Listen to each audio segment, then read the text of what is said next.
Welcome to episode 106 of the Guardian 1 podcast. We record live Thursdays at 8 p.m. Pacific, 11 Eastern, right here on twitch.tv/Guardian 1 Network. My name is Remy, and tonight I am joined by Jez. Good morning. Agrios. Greetings, Guardians. Sharks. Happy Festival of the Lost. And Gray. Good evening, everyone. We're going to be talking about all things Destiny, but first, housekeeping. Hello, Guardians. Thank you for listening in on the podcast, however it is that you are choosing to listen. Be sure to follow Guardian 1 on Twitter at G1Net. That's G, the number 1, N-E-T. In addition, be sure to check out the Guardian 1 website at guardian1.net. If you want to send us an email, you can send it to feedback@guardian1.net. If you do a search on Bungie.net for Guardian 1, you'll find our forums group, which we also use for both comments and feedback. Big thank you to all those currently in the Twitch chat. As Remy said at the top of the podcast, you can watch the show live at twitch.tv/Guardian1Network. We broadcast every Thursday at 11 p.m. Eastern, 8 p.m. Pacific. If you can't catch the show live, you can always search for the Guardian 1 podcast on iTunes, as well as the Guardian 1 YouTube channel at youtube.com/Guardian1Network. Guardian 1 is a proud member of the Guardian Radio Network, so be sure to check out the Guardian Radio Network website at theguardiansofdestiny.com. There you'll find all the different podcasts as part of the network, including the flagship podcast, Guardian Radio. They broadcast every Monday night at 8:30 p.m. Eastern, 5:30 p.m. Pacific on twitch.tv/Guardian Radio. You can also follow their Twitter account at GuardiansofD and their YouTube channel, youtube.com/GuardiansofD. Other podcasts that are part of the Guardian Radio Network include previous episodes of TTL Party Chat and Robust Radio. There's also a podcast called Ghost and Echoes, which contains a bit of fan fiction and audio versions of the Grimoire cards found within Destiny. That's it for housekeeping. I'll see you again soon. Thank you very much, Hollow River. Okay, very special announcement. Happy birthday to our very own Jez. Jez, happy birthday. Now, does it really count? It is currently 12:22 a.m. on the 28th.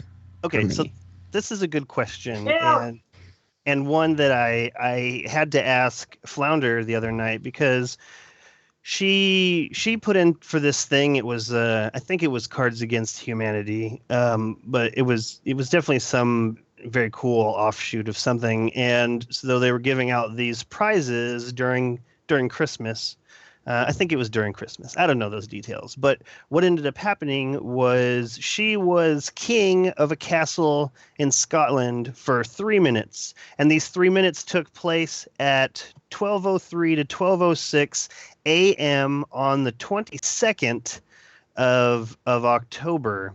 But that would be, that would be 10:03 p.m. on the 21st for us. And so I was confused by this as well. So I think it counts. It's still your birthday here, buddy. Happy birthday. How old are you, Jez? 31. For real? I'm old. Man, yeah. I thought you were younger than that. No. Just because. That's not old. Just because you don't. You don't seem to let life get you down like some of us older guys. But very happy birthday. You know, I generally don't ask anybody what their age is because I feel like when I first started with the internet, I was in like bulletin board systems, and this was back in a time when it's like I don't even know. It was crazy. If you don't know what a bulletin board system is, search Google. Give Google a good search. BBS. Yeah, BBS. I ran my own BBS for a short time, and we had Legend of the Red Dragon. That game was awesome. But so, Festival of the Lost. Man, Festival of the Lost. I want to be happier than I am right now, but I'm not happier than I am right now. I think this is due to the fact that Bungie has doubled down on their RNG. Not only have they doubled down on their RNG, it's like exponential at this point. It's RNG on top of RNG on top of taking away choices from us, and then they've actually brought RNG into the real world through the Bungie store, and this is frustrating. You know, I first heard that they had Festival of the Lost products, items that you could purchase, and then you'd get this really cool resurrectionist emblem. And I wanted that emblem. And the first product I looked at were these. It was like 3 pins. Each of them was like a different weapon in Destiny. And in that package of 3, you got a 4th item that was random out of another selection of 3. And even if you bought 3 packages, you weren't guaranteed to get the whole set. And I just feel like this is unnecessary and shitty. Like I can't help but feel like they're taking this just too far. I feel like they're just taking this too far. On top of putting everything behind this paywall, and everything that's and I want to get to the good things that I do like about this. But it's. In the original Festival of the Lost, we were allowed to break down helmets that we didn't want, so that we could put glue onto these other paper masks to save those ones. And now you just get one. If you already got it, you break it down for nothing. You actually just got nothing, and this is frustrating. This is insanely frustrating. And I want to go down the line and talk to everybody about this, but I did want to get to some good stuff, because number one, I love to see changes in social areas. I love to not remember that it is a seasonal thing and then get to the tower and then, oh, here's these candles and there's, a spotlight in this cool shape on the traveler. Like these are cool things. And I love seeing them. I would love to see, what I'd really love to see is like 4. I'd love to see 4 a year. I know that October and December are a little close to each other, and that's, that, I don't know, I guess that takes away from the rest of the year. But I think 2 other times during the year, there should be events that change the look of the social areas. It's really cool. It's really nice. It's just exciting. There's a certain feel to it.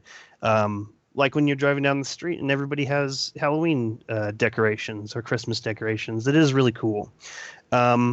I want to say also that whoever thought up the lost broom, whoever thought up the idea of that we'll give Guardians a broom to ride around on, was a genius. And that person right now needs a raise. This person right now needs a raise. Like it's fun and it's funny. And it's just the same thing like when I'm going to a social space and I forget that there's candles and all these things. I pull out my Sparrow and it's a broom.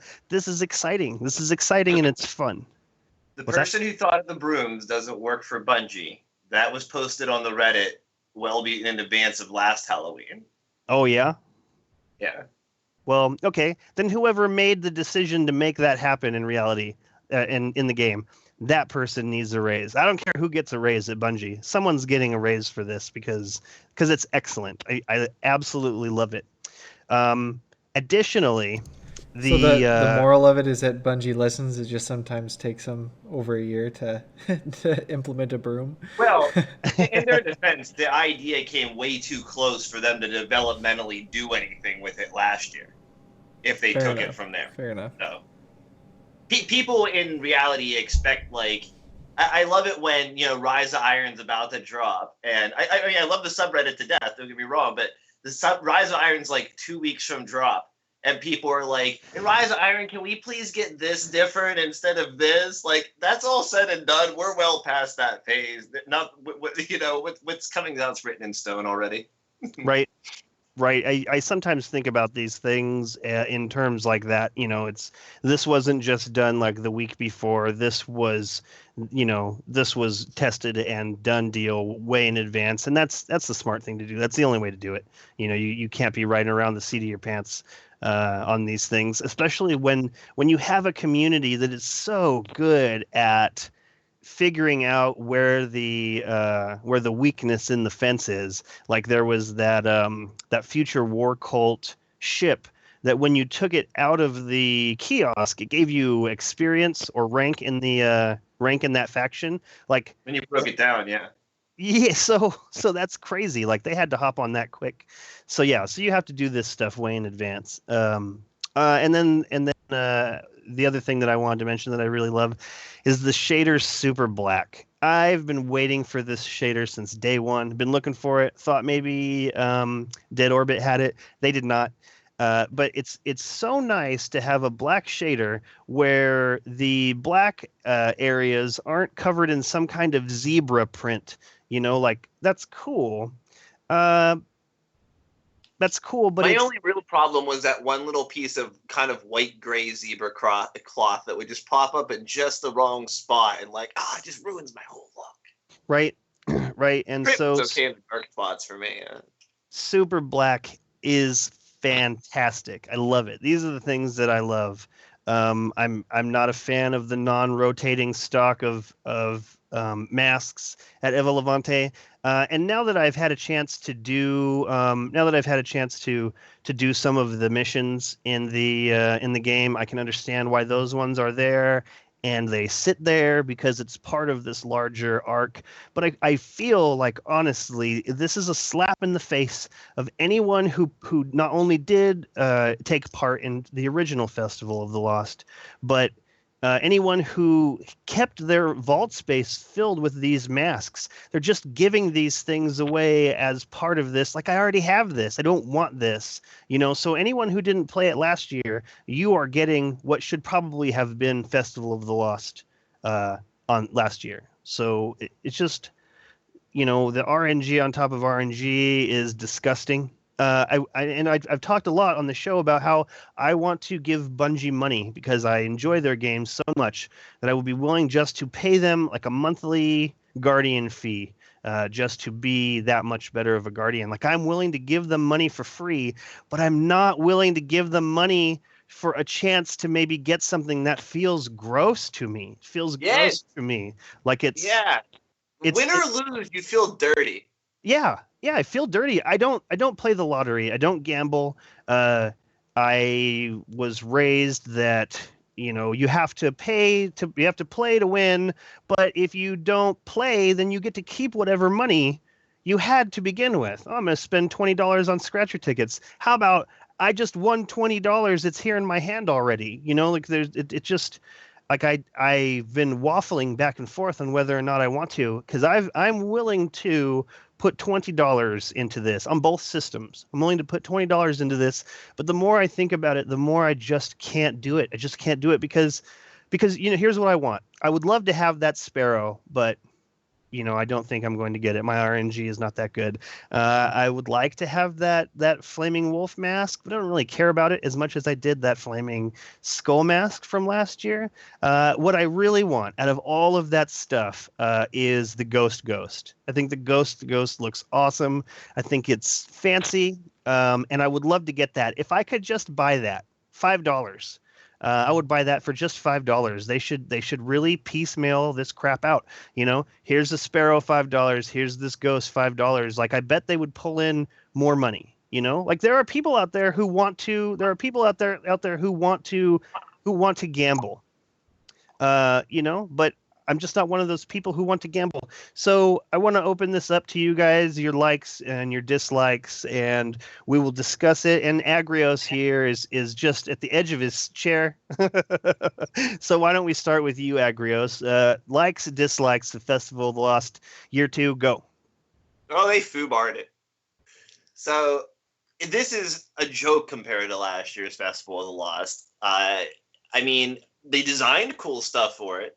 The scenery is cool for it. Like, that stuff's all fine. But the way they set up the masks and everything this year, it's terrible. Last year, they provided the blue masks. So everybody could run around and play masks and have a good time and find a bunch of masks. They're all temporary. They went away, fizzled, whatever.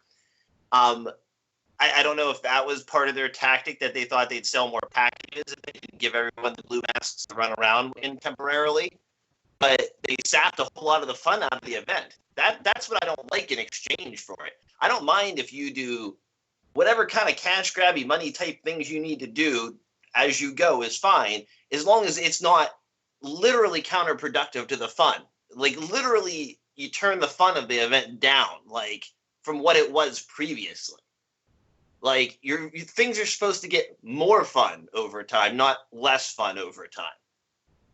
Like, each iteration of something should be an improvement on the categories, not a downside. So that was one of the big problems with me. I've mentioned a million times before how I don't like the RNG gambling type situation, how in particular in a not mature only rated game, in a game that's rated teen, that I find that it crosses the line literally into unethical to me. And I thought about, like, how is this not actually illegal? How does this not cross that line, to be honest, since they're targeting children with the game? And it's because you're buying an in-game currency first. You're getting an even set amount of something for the money, real more money you're spending. Once you have that in-game currency, whatever you do with it, whatever, it's not regulated by anything because it's not real money. It's not really gambling anything. You got your 200 silver for your real world money. That was your exchange. Right. So that's how that, there's no issue with that. And it's been compared to other games, but some other games that have done these sort of loot cratey type things, many of them you can just, grind out ways of earning these crates other ways in games. If Bungie would have done that, if they would have set everything up exactly as it is now, but there's a way, no matter how hard, I could continue to grind out these treasures of the lost in game, I'd be fine with the way they have it set up then. But it's right. Just the way they set everything up, they've locked all of the even for the people paying, they've sapped the fun out of the event because there's all the people who can't pay not running around with the blue masks on and stuff. Right, and I feel like that was a stepping stone. And in addition, you got to pick which one of those blue ones that you kept. Yeah, like, you got to chase the one you wanted. Oh, I really want this one. Oh, I got it. I can put my glue into it. Yay! None of that. Right, there was a transference. Like, now, if you don't get it in its legendary form, you just don't get it. And then I almost don't want to open up my treasures in protest, to be honest, just like I haven't opened up my Radiant packages and stuff. But I really want that Sparrow and the Ghost, so I'm going to at least open the 3 they give me, I guess. Right. Okay, so that's really what's going to be the deciding factor for me, is I'm going to get those 3 packages, and I'm going to open it and see what I get. And if I feel lucky, which I don't go to Vegas. I might buy some. Like I want to say that I won't, but I want the Ghost, and that Sparrow is super sweet. Yeah, it's a vanilla model, but its paint job is awesome. So I don't know. What is there anything that you like? The option to buy into a full set of the stuff. Like, I don't think they can count on making enough money piecing it out to people. Like, people would just buy the one thing they really, really liked. But they could say you can either take your shot with RNG, or you can buy the Festival of the Lost 2016 Master Kit for $30, $40, and you get everything for that $40. Okay. I mean, people are like $40. I made it high intentionally. Yeah. Because that's still way better than what's happening. Right. right? It's still way better than what's happening. And I thought of that actually myself, like not the complete bundle, but I thought about what if you turned it into like 3 bundles. Here is, a sparrow and a ghost and 2 helmets or something like that. A lot of money because they're making a lot of money from the people who are dumping it in RNG, and those people won't even take a shot at the RNG if they're not making a lot off of whatever they're selling here. Like they still need to make the total that their marketing says they're going to make from this RNG. So they still need to get to that total. So you need to figure out how much they're going to lose by selling these pieces for a set price. And they need to make sure they make enough off of those people. Like me and you, I like the Ghost, and the Sparrow. If they sold a piece good, I'd spend the minimum I needed to get to buy those 2 pieces. They need to eliminate that in order to compete. Like now we're just talking marketing business here. We're putting players in fun aside. I'm just talking about talking to the heads of the marketing department and trying to convince them. I'm playing the studio right now, trying to convince them to talk them down from all RNG. That's what other route could you go? Totally. Well, it's disheartening. Dan says that all of those slots in his armor vault were just wasted. Now that they're giving away all of these ones, like I kept 4 legendaries last year. I think I got the one that they gave you for free, and then I think I bought 3 on each one. And I didn't like the ones that I got on those ones, but I was able to transfer them. Or I got a double on one, and I was able to break that down. Right now, if I get a double on one, I've just thrown money away. And it makes me sick. And talking about this, like this, Agrios, it just makes me not want to buy it at all. Like it makes me, want to say, I can't support this. And I want to give Bungie money for nothing. I would rather give them money for nothing than this. But a vote with your money. Are you voting for this? Or are you going to vote for a t-shirt from the shop? I mean, does it even matter? Does it even matter if I don't spend $20 or $40? Like if we're talking, let's just say that there's only 1 million people playing Destiny. We know that there's a lot more registered users than that. Let's just say 1 million people are playing. That's a lot of money. My $20 or $40, they're gonna laugh at me for not. No, but it's like voting for the president. It's like you're saying your vote doesn't matter for the president. Is what you're saying for the same thing. You're voting with your money. If you vote with your money by buying Treasures at Lost, you're voting for more of that. If you vote with your money by buying a shirt from the store, you're voting for that. Okay, here's I think what the fine point is on this Treasures of the Lost for me is that originally if I got doubles, if I got duplicates, I could then work that into something else. And at this point, if I get doubles, I'm just screwed. Like that's all there is to it, because you can pull multiple out of this kiosk now. You're just screwed. So you've just thrown money away. I think their idea is that secondary pool of loot is what you're gambling on. Those masks are just like bonus things that come in the package. That's just like the materials that come in the package that are meaningless, and that you're RNGing your money on that second pool of loot. Yeah, I guess I could see that. Was there anything that you did like about this Festival of the Lost? I had like fun doing the quests that they were doing. I think they should have more of those, more of the little quest line things, just more something to do that's different to, you go do with your friends, gather up the stuff. I found amusement in the Ascendant Raisins quest line. Oh, me too. That was awesome. Each of the candies, like if you didn't like follow a guide, how you would figure out where to go and things. Right. I loved that. I'm so glad you brought that up, because I absolutely loved that. So spoilers a little bit, but like, does anybody mind spoilers? Like minor spoilers? Like, I mean, we all have Super Black at this point, right? I'm sure Jez has it. I'm sure Sharks has it. I'm sure Gray has it. I'm sure everybody in the chat has it at this point. Okay, so like the first one you get, like I found that one in particularly amusing. The salted caramel engram, salted, salty, right.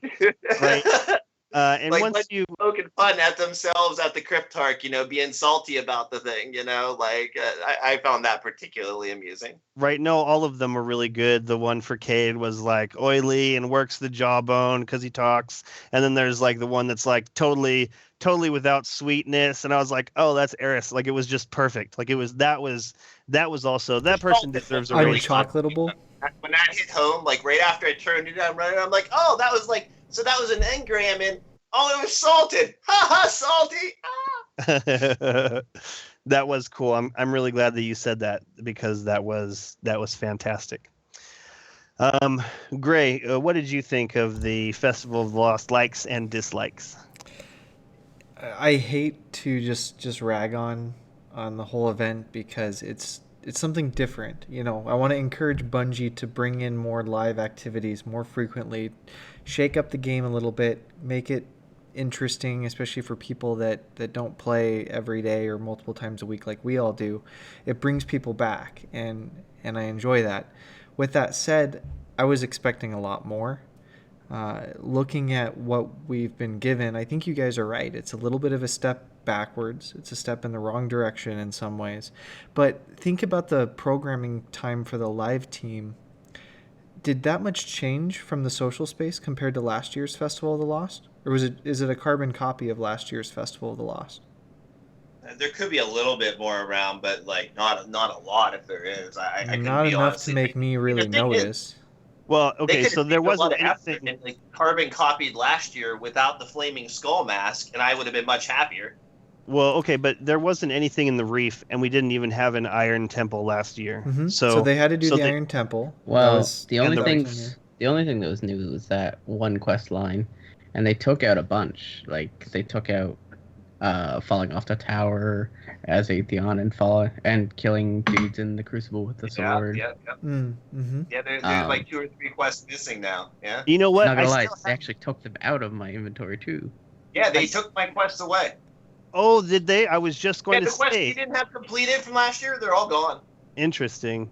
Yeah. Interesting. So I mean, that's if anything, I was disappointed that they would make improvements, significant improvements compared to last year, and I don't feel that at all. I feel like it's actually a little bit less of an experience than last year.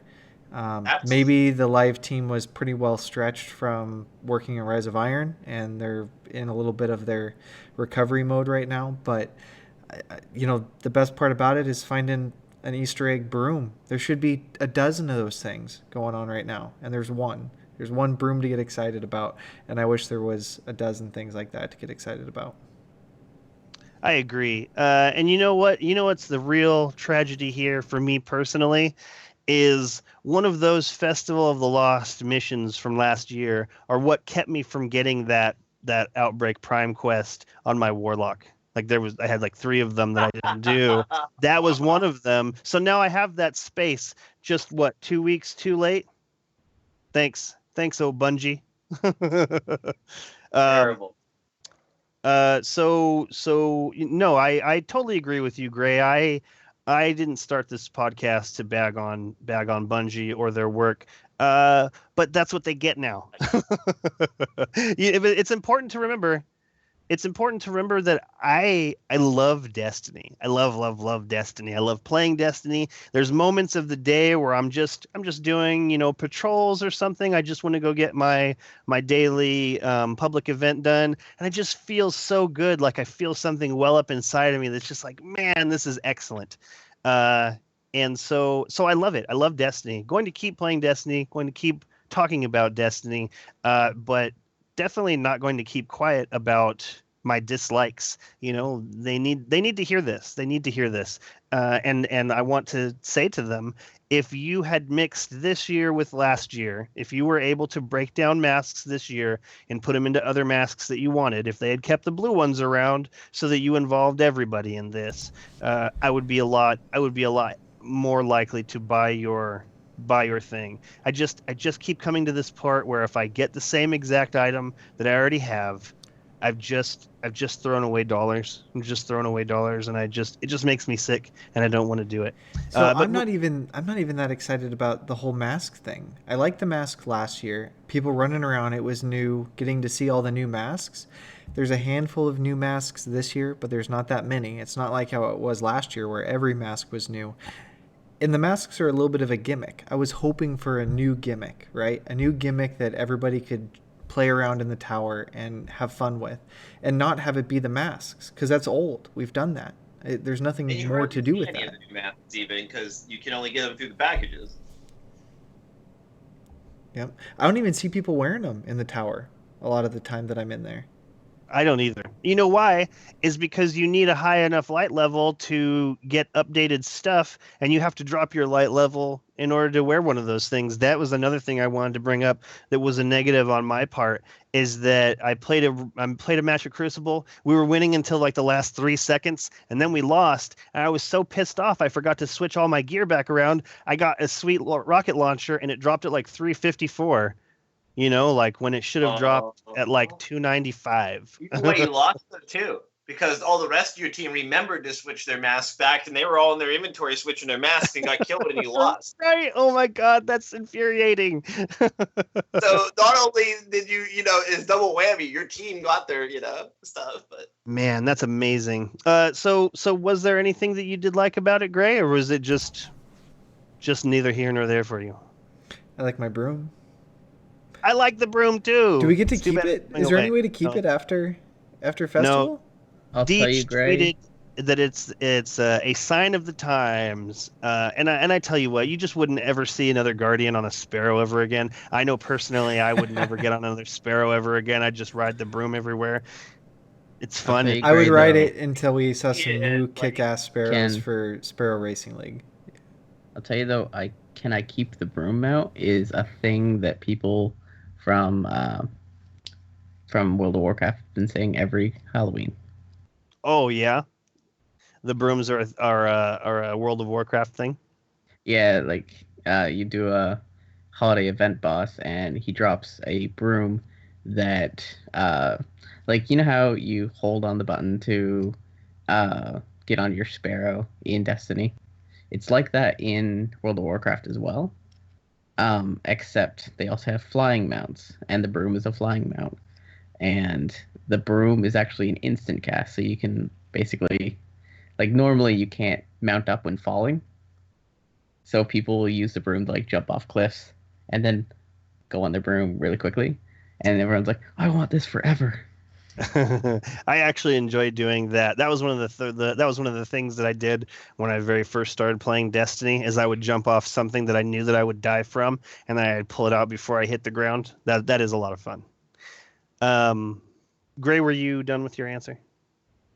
Yep. Moving on. All right. Jez, what did you think of this year's Festival of the Lost? And I didn't ask you this, Gray, but I'm assuming from your answer that you will not be buying any packages? I think I bought six packages. Oh, I did not see that coming. and that was all crap. I was pissed with each one that I dismantled, but because I kept getting consumables. I don't want the stupid consumables.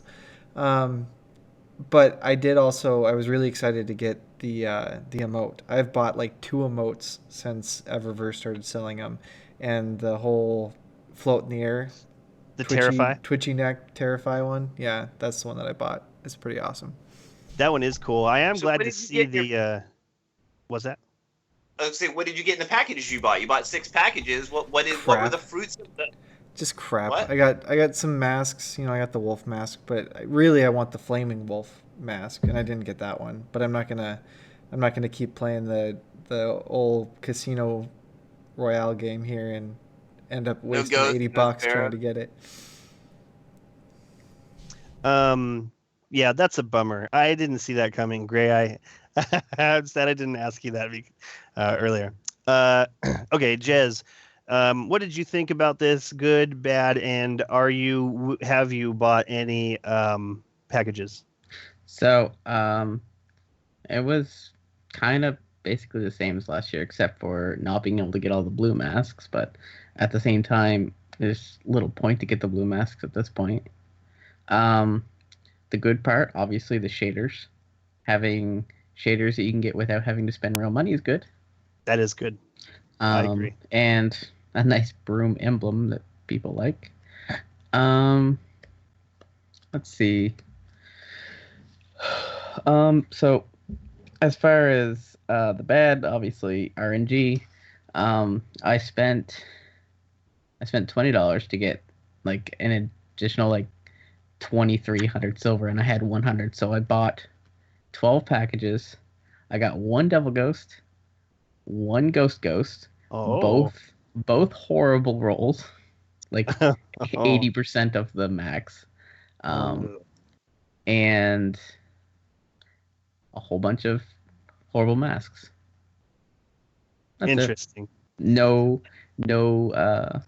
No sparrow, no bad juju, ornaments, no. Oh yeah. What was the last thing? What was the last thing you get? I didn't get the mask. I didn't get the mask either. Pharaoh the Ghost. All right, so so I'm thinking about buying five packages now that we've been talking about this.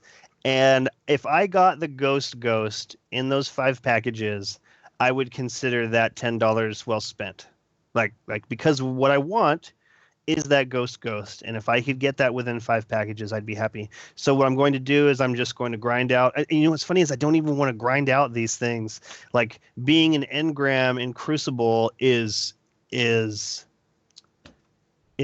crippling. 2 matches. What? 2 matches.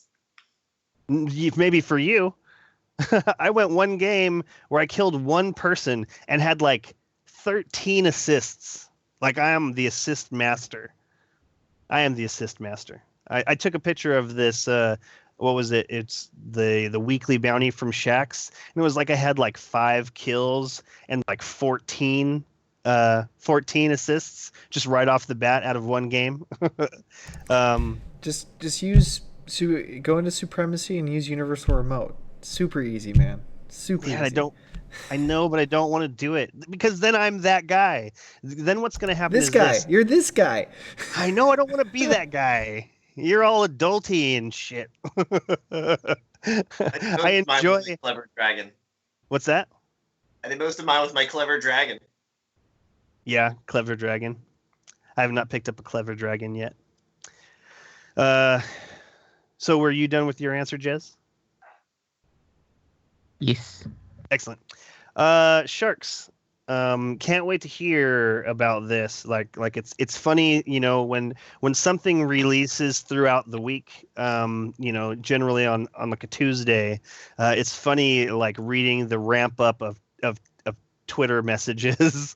And so I would love to hear your likes and dislikes. And have you bought any packages? Have you got anything good? My dislike. Cash. All Bungie wants is cash for RNG. You want me to throw it at the screen? There you go. Because that's the only way you're going to get it. Because I'm not going to pay cash to gamble. I don't gamble. I have 2 casinos in town that I can go to any day of the week. And I don't go there. Why? Because I don't like wasting my money. And that's what I feel like this gambling crap is. That really bugs me. It bugs me to no end. I have ranted about this before. I'm not going to do it again. It's just dumb. Everybody knows my feelings on RNG buying stuff. So like I say, I won't go there with that. I do enjoy Festival of the Lost. I think it has been very fun. I know that you guys are all, well, that's not anything new. It is a little bit new. I mean, they're having you go to different places. They're having you go to Archon's Forge and try to beat Archon's Forge at a low light, basically. And you do not have to wear the mask all the way through Archon's Forge. And same thing with the PvP matches. You can put it on just to end and get your rewards. That's what I do every single time. Get my rewards and get all my stuff done. So I mean, I think that's pretty cool. I We also have not seen all of Festival of the Lost yet. We're going to get more Festival of the Lost starting tomorrow because Trials comes out, and we get something through Trials with Festival of the Lost, which will be interesting if you have to wear a mask and to get something. Hey, you never know. We might get a whole bunch of people going in there, and easier to get through Trials that way. I don't know. But yeah, I mean, there are some good points. There are some really bad points too. You guys have hit on a lot of them. There's one that you're not talking about though, and this is one that really, really over the last couple of days has started to stew and piss me off.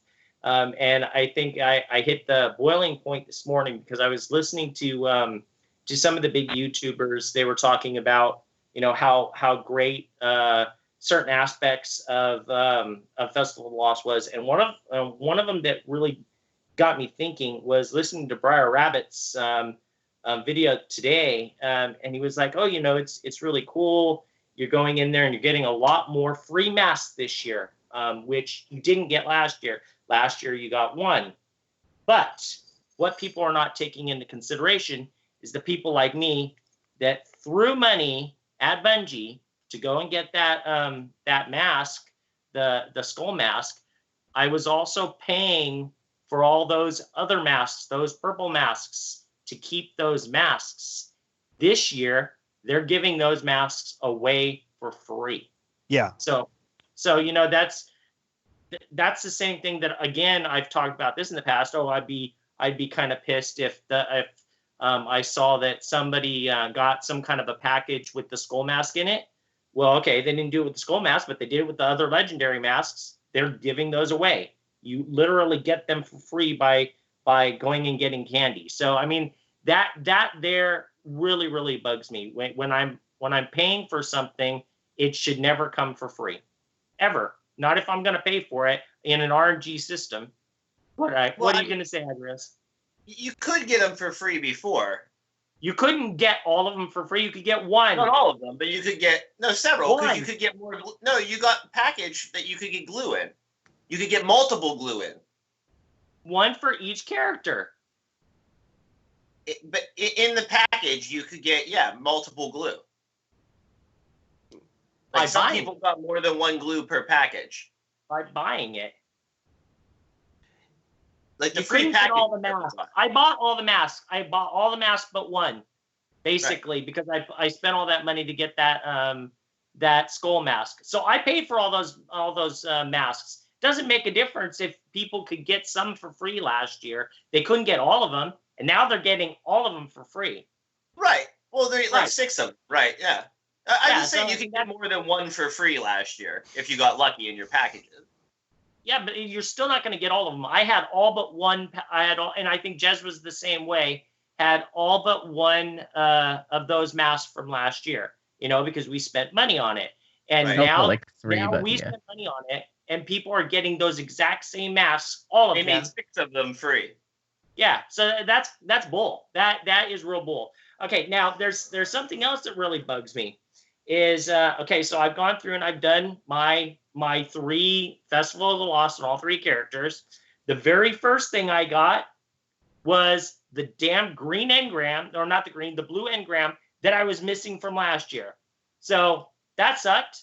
My second engram, I got a crap mask, and my third engram, I got a crap mask. You know, the new ones. So, you know, but again, you're going on RNG, but it just really sucks to go on RNG. You sit there and you go through and you listen to people on Twitter, and there are people on Twitter that literally have gotten the 3 cool things off of their 3 free packages, and you know it's just it's wrong. It's really. And then there's some people who spent $30-$40 and weren't able to get the ghost at all. You know. Okay, so let's talk about spending money. Okay, so the very first day, or after the very first day, somebody put a video out, and I tweeted that video out. They had spent $80 to get I believe it was the wolf mask. Then the next day, I heard that Triple Wreck spent $100, and in $100, he only got one ghost. One ghost. $200. He may have spent $200, but his first $100 to get one ghost. Oh. That's bull. That's not even like kind of crappy RNG. So again, that really bugs me. I would love, like you, Remy, I'd love to say, here you go, Bungie. You can have my money. I have done this with all the other DLCs. I am totally down for paying for content, which this is content.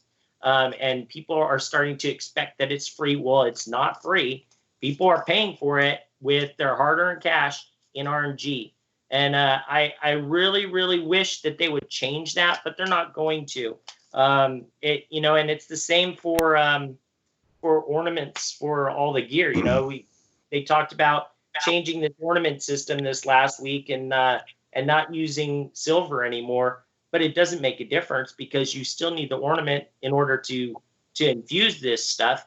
And a lot of those ornaments are RNG based. How many of these bucks would I have to spend to get my my ornaments? Who knows? I mean, if it's that hard to get a ghost, which I really want, I would love to have a ghost, and I wouldn't care what the roll was, like Jez does. I would love to have the cool flaming wolf helmet, wolf mask, because it is really cool. If you have that and the howl emote, it changes color. It goes from red to blue. I mean, that's pretty badass. That is cool. But I'm unsure if I want to spend the cash to gamble on it for something that we all know is a lot of it's useless. You can't really go around in those masks. They drop your light so much. I go from 400 to 4. I go from 3. No, I go from 400 to 360. I think it is, or 358. That's a pretty big drop. The way that I said this in the past, the way they could fix this is you could wear the mask over top of your helmet. So have both on at the same time, but then they'd have to have another slot. But I mean, that's a total. Well, you know what? When you do certain things like with the game, like for instance, before you get your artifact and have no artifact in your artifact slot, it calculates your light level based on all the other things you have equipped. Why can't Bungie just have one of the features of the mask turn that slot off for the light equation and have your light figured by all the rest of your gear you're wearing? Man, that's really great idea. Figures it out before you get an artifact. I don't know. That's a really good idea. You should put that on Reddit, Agrios. Yeah. But like I say, I am with all of you. I don't want to sit here and harp on Bungie. It's at this point, it's not about harping on them because we know it's going to be this way. They're doing it with everything else.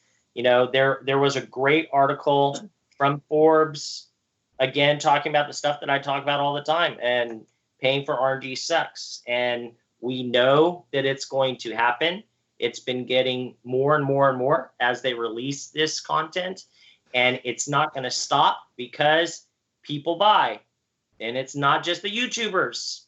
It's people like Jez. It's people like Greg. And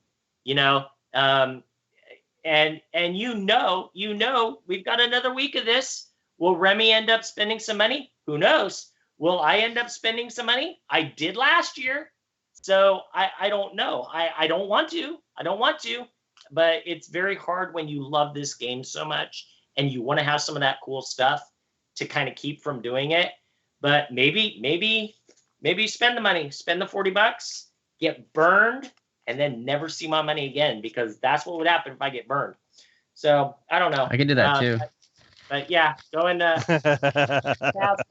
and have some fun. Jez right now was just opening up all of his birthday cards so he could gather up all the money so he could.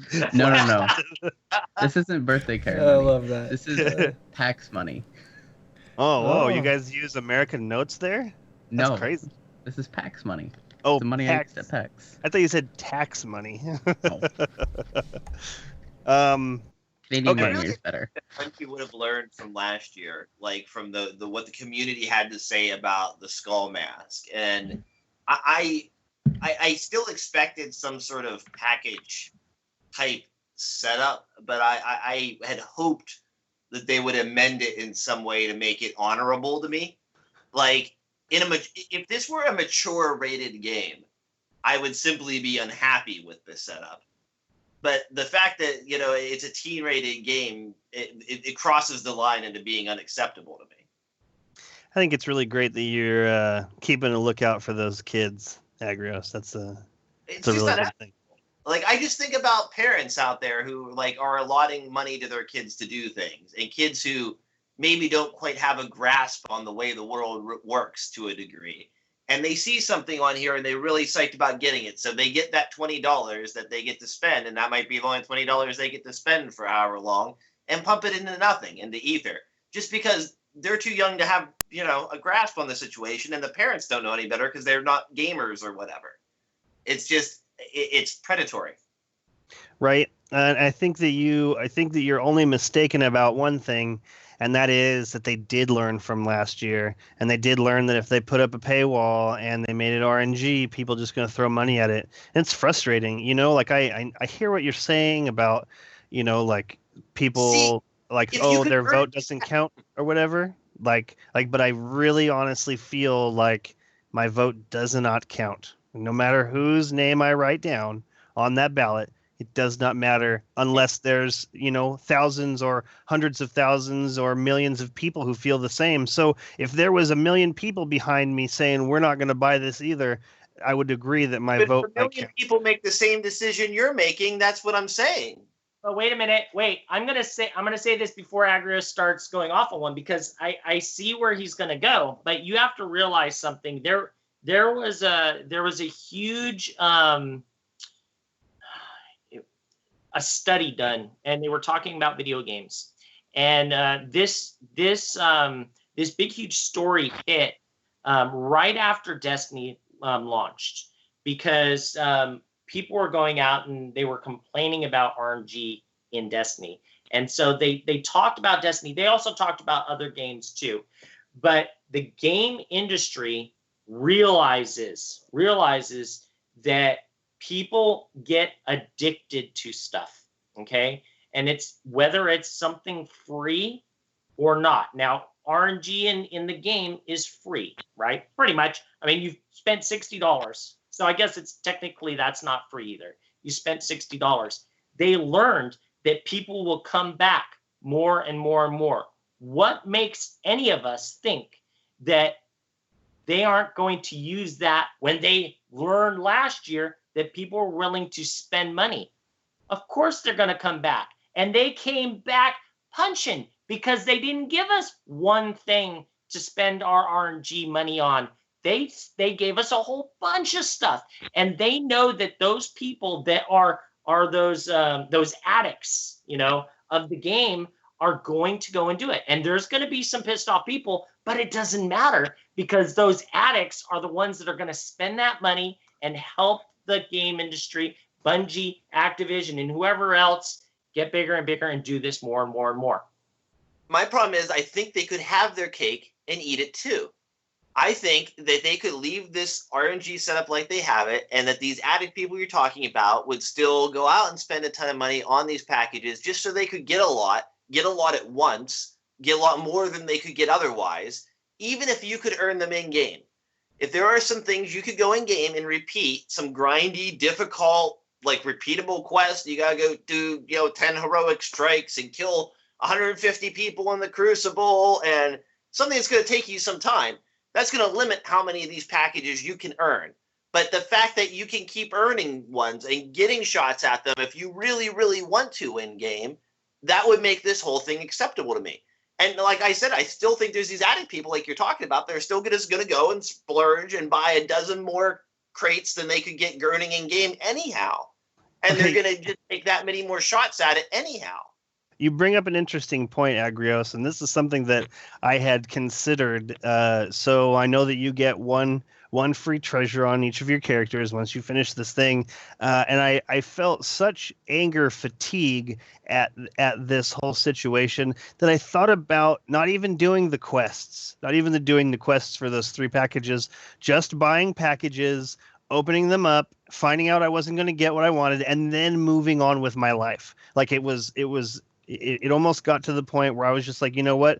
I don't want to do this quest to open this treasure package to see I didn't get what I wanted. I might as well just buy these and open them and then move on with my life. So you're totally right. Like if that idea entered my head, my subconscious, then there's definitely people out there who are like, well, I'm not even going to bother with this. I just want to open up packages. I just want to buy these packages and move on with my life. They just want them. They have money to burn. So then they just go in and they buy that stuff. And I hate Prince They Aldrin could have their again. cake and eat it too. They just aren't trying. Are you opening up more, Jez? No, I was saying how thrilled you'd be. Oh yay, Prince Aldrin again. Right. Okay. I'm certain that we've left out a couple of things, and we can continue talking about this. But we should probably move on with our night. Sharks, I want to say that your prop game is on point. Loved the dollars. Love the shark face. So why don't we kick it over to Agrios? Agrios, what do we have besides kicking around Festival of the Lost to talk about in Destiny this week? Well, it's still kind of about Festival of the Lost. I mean, we've kind of talked the Festival of the Lost a bit into the ground to a degree. However, they're hosting a contest this week. It's called the, if I can find it on my list here, past all the Festival of the Lost stuff I already had written down here. Okay, so yeah, Festival of the Lost Masquerade Ball. Every day for the next 13 days, they're going to choose a winner and grant them the Resurrectionalist emblem, which is the emblem you currently get if you make a purchase from the Festival of the Lost section of the Bungie store. To participate, you just need to equip a Festival of the Lost mask, pose your Guardian for a photo in Destiny, and upload the image to the Creations page. The winners are going to be judged by a panel of Bungie employees. Go HUDless and choose the perfect setting for your costume. Group shots are welcome, but only the player who uploads the shot can win. So, neat little contest going on. The community gets to be creative, handing out some emblems. I noticed some of you already went ahead and got one of the emblems. What did you get from the Festival of the Lost collection to get your emblem, Remy? What did I do? What did you get what did you choose to purchase from the Festival of the Lost section of the Bungie store to get your emblem? Oh, or did somebody word it to you? Absolutely. So I wanted to buy those guns. I thought those guns would be cool. It was like $40, and I don't know that I'm really excited about a pin that was that.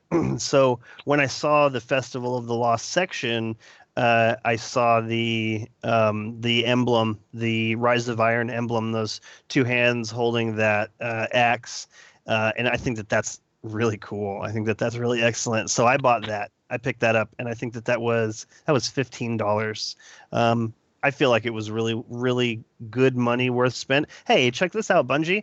I knew what I was getting, so I was happy to pay for it. And look at Sharks has got one. And so No, now, I don't. it's a keychain.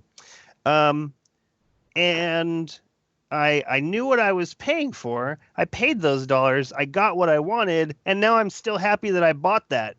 I'm happy with my purchase there. I'm not happy with even thinking about purchasing these stupid treasure chests. God, I get it. You wanna suck up all of the addicts' money, and I hate to call them addicts, but I think that you're right. I think that you're right about that.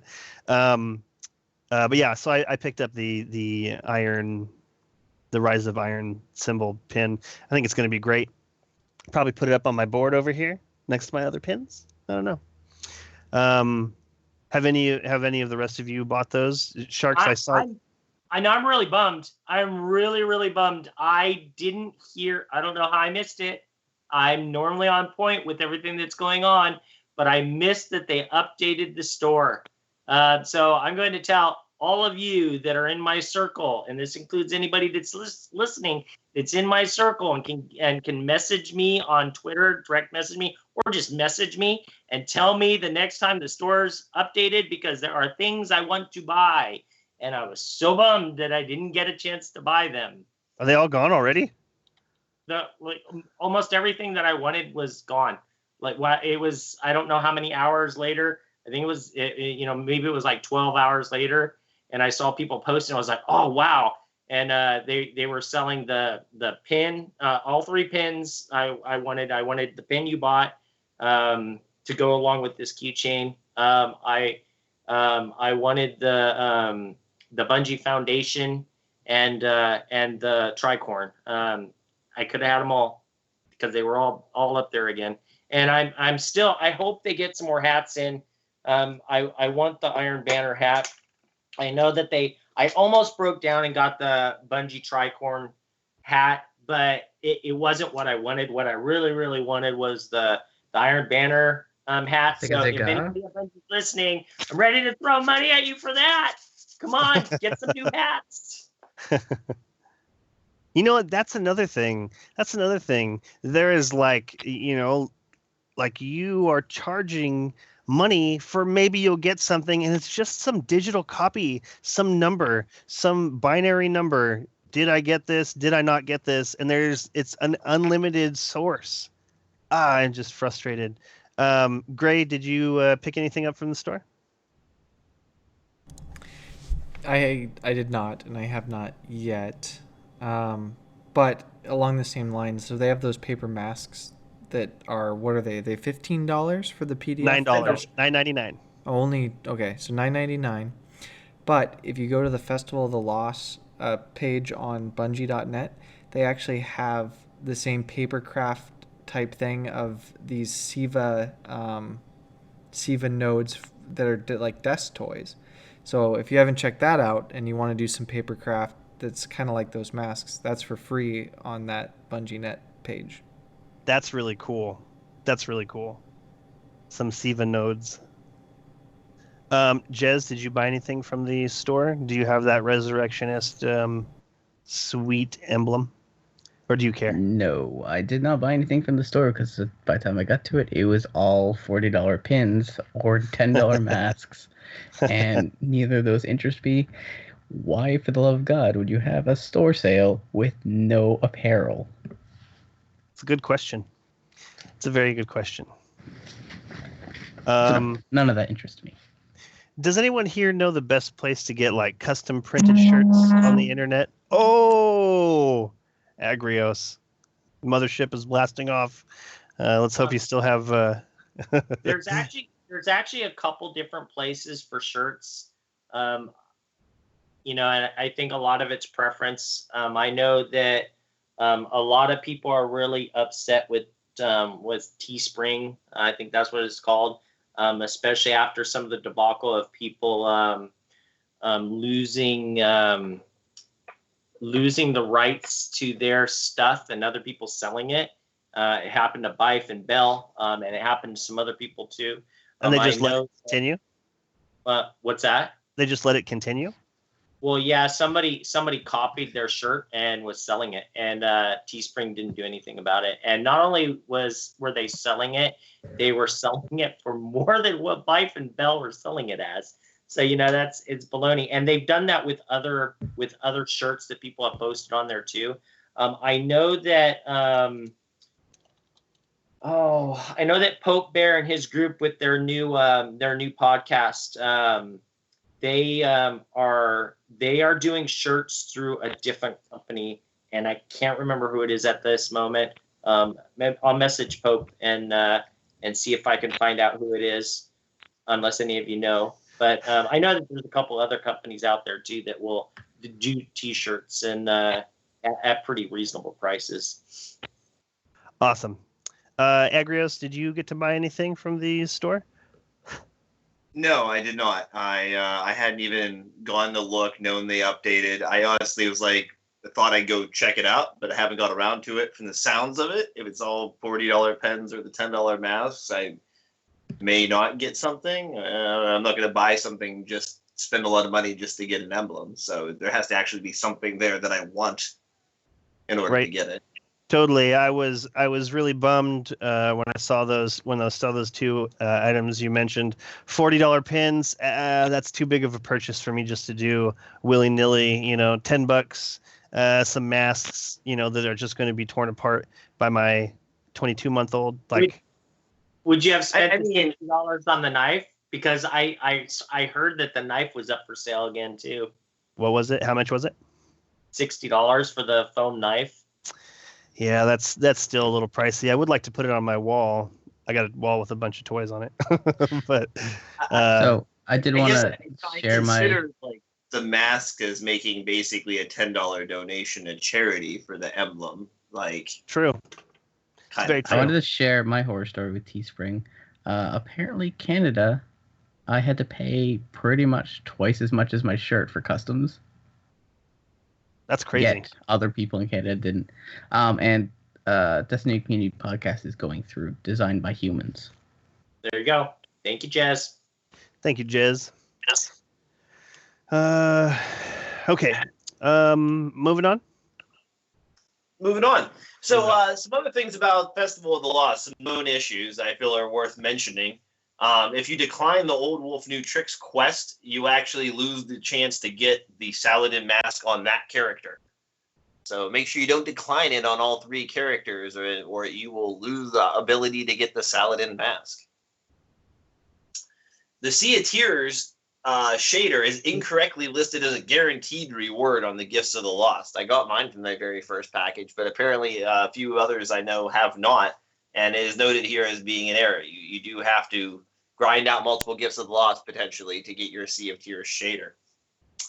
I got it first time on both systems, and I wanted to say that that's another thing that I absolutely loved about this Festival of the Lost is that Shaq's, or no, the Saladin helmet. The Saladin helmet is so sweet, and wearing it on my hunter is ridiculous. But very awesome. Like the flavor. I like the flavor text when you had to talk to him too. Absolutely. Continue, Agrios. They're also investigating reports of the Frames Honor emblem not being rewarded to some players on completion of the Master Plan quest.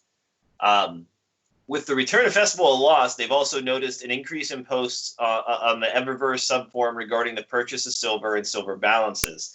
A lot of people, I would say a lot of people, but there are reports of people who are purchasing silver, both through the PlayStation Store, Xbox Live Store, whether it be just on their console, through the console part of the store, or through the actual Eververse in-game store, and not having their silver show up in their accounts. Now, some of these instances are fixed by players logging in and out of their system, hard resetting their system. You can look inside the Eververse store and hover over part of where the silver balance is, and it'll say pending if there's a request pending that hasn't been able to be processed yet. So these are all options for you to check before it seems lost. But there are people who have exhausted this and still aren't really getting any feedback. People who have had, requests in like as long as the beginning of September still don't have some of the silver they have purchased. So it seems to be at least something that Bungie is looking into with what they put into this week's weekly update. But there wasn't a whole lot of feedback for these people prior to this. So I'm glad that Bungie's finally stepping up there. But I mean, 2 months to sit without getting silver you purchased on top of everything else they're doing with the silver, that got to be frustrating. Absolutely. Until all of this Festival, a lot of stuff goes away and you don't see anybody using it anymore. And then you got saved. Those people actually got saved, Oh, I wanted to mention about Festival Lost, The only thing that's though. going to happen is they'll eventually get the silver too late to spend it on anything they wanted. Before I forget, I want to say something about Festival Lost. Some of the masks actually dismantle for 5 silver dust. But really? That's not all the masks, and some of them that are labeled dismantle for 5 silver dust don't give you silver dust. Well, that's messed.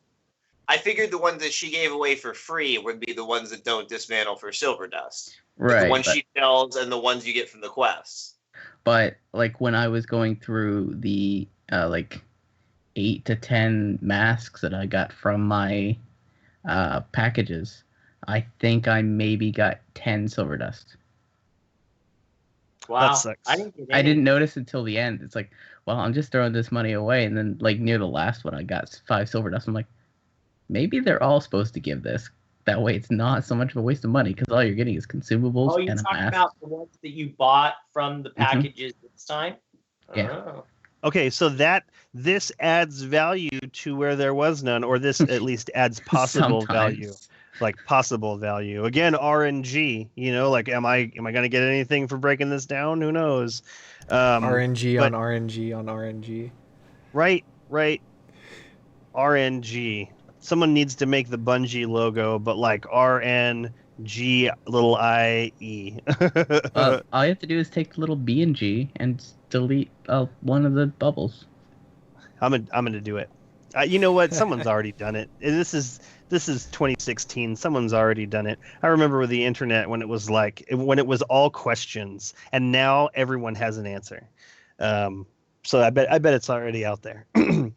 I did want to say that now that we're like a couple of weeks into Rise of Iron, like at the beginning, I thought one treasure a week through the heroic Sivas strike wasn't enough, but there's really only so many exotics that I want to keep in my inventory that I want to put those ornaments on. So I feel like after a couple of weeks, I've been able to break down the ones that were either doubles or the ones that I'm just not interested in having around. And so I've got 25 pixie dust, and so once something does come along from Zur, or I could even start buying dusty engrams from Saladin, I feel like it's not such a horrible thing. I get them every week because I really do love opening those chests. I'll find out later. Agrios, where were we? So we were talking about silver and silver dust. We mentioned this briefly, or I think Sharks mentioned this briefly earlier in the show, but there are changes coming to silver dust and dusty engrams. Some changes coming. They'll begin to roll them out in small steps, beginning with an upcoming patch. They're going to make it with this patch. Trials, Wrath of the Machine, and Iron Lord armor ornaments will no longer require silver dust to apply. The silver dust requirement for applying exotic weapon ornaments will remain, as the silver dust required for application is provided by the Radiant Treasure Box. The Year 1 and Year 2 Iron Banner armor found in Dusty Iron Engrams and on activity completion of Iron Banner matches was incorrectly dismantling into legendary marks. With the patch, these items, when dismantled, will now yield 1 silver dust. And a lot of people were happy about these changes. It was definitely disheartening to get a reward that, in order to use, you have to dismantle another reward that you could be potentially excited about.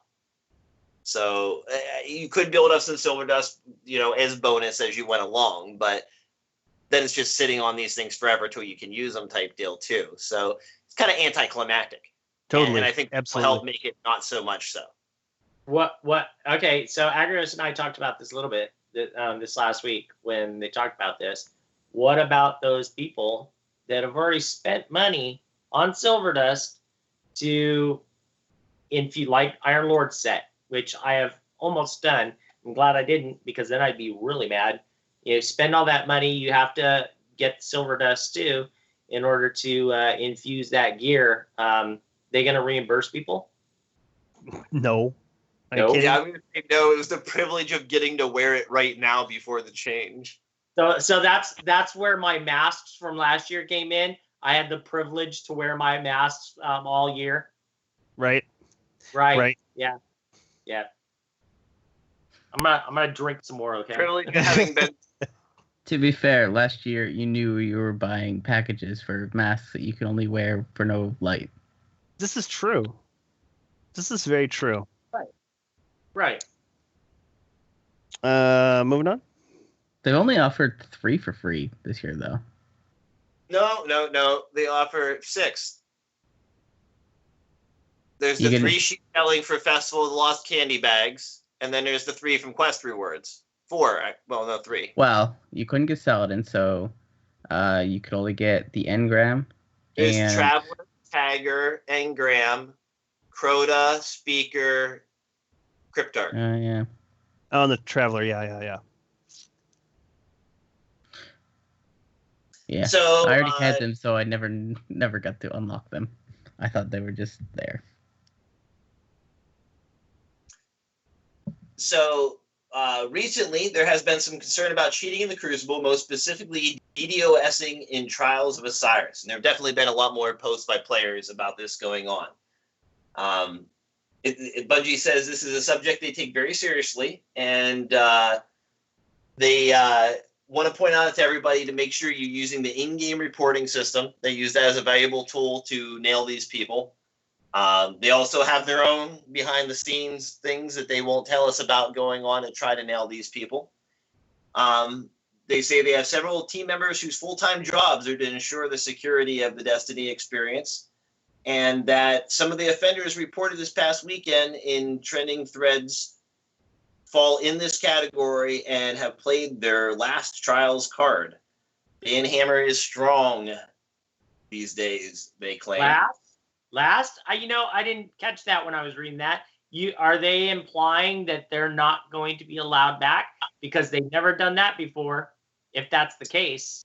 I believe they said earlier in the paragraph, permanent bans. Yeah, they're not implying anything. They are banning permanent lifetime bans here. Right.